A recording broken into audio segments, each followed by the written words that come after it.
بلوچستان کی ترقی اب محض دعویٰ نہیں، زمین پر نظر آنے والی حقیقت ہے۔ یہ سفر رکے گا نہیں، ترقی کا یہ قافلہ جھکے گا نہیں۔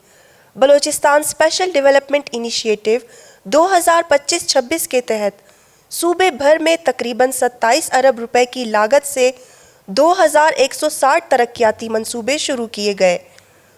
ان میں سے 1923 منصوبے مکمل ہو چکے ہیں، جبکہ مجموعی پیش رفت 90% تک پہنچ گئی ہے۔ یہ ترقی اب صرف بڑے شہروں تک محدود نہیں، بلکہ اضلاع، تحصیلوں اور دور دراز علاقوں میں عوام کی دہلیز تک پہنچ رہی ہے۔ اس خصوصی ویڈیو سیریز میں ہم آپ کو ضلع بضلع بتائیں گے کہ بلوچستان کے ہر علاقے میں کتنے ترقیاتی منصوبے شروع ہوئے، کتنی رقم مختص کی گئی اور کتنا کام مکمل ہو چکا ہے۔ تو آئیے آج بلوچستان کی بدلتی ہوئی تصویر میں روشنی ڈالتے ہیں ضلع گوادر پر۔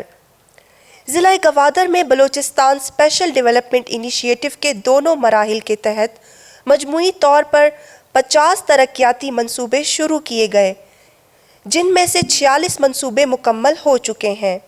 پہلے مرحلے میں 426.33 ملین روپے یعنی 42 کروڑ 63 لاکھ روپے سے زائد کی لاگت سے 15 ترقیاتی منصوبے شروع کیے گئے اور تمام 15 منصوبے کامیابی سے مکمل ہوئے۔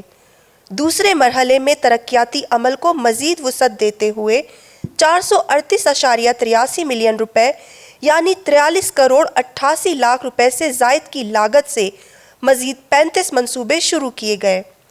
ان میں سے 31 منصوبے مکمل ہو چکے ہیں، جبکہ مجموعی پیش رفت 99% تک پہنچ گئی ہے۔ یوں ضلع گوادر میں دونوں مراحل کے دوران مجموعی طور پر 865.17 ملین روپے یعنی 86 کروڑ 51 لاکھ روپے سے زائد کی لاگت سے 50 ترقیاتی منصوبوں پر کام کیا گیا، جن میں سے 46 منصوبے پایہ تکمیل تک پہنچ چکے ہیں۔ یہ صرف منصوبوں، بجٹ اور اعداد و شمار کی بات نہیں، بلکہ گوادر کے عوام کے لیے بہتر بنیادی سہولیات، مقامی ترقی اور ایک روشن مستقبل کی جانب عملی پیش رفت ہے۔ گوادر میں ترقی کے نئے باب رقم ہو رہے ہیں، منصوبے مکمل ہو رہے ہیں، سہولیات بڑھ رہی ہیں اور عوام کا مستقبل روشن ہو رہا ہے۔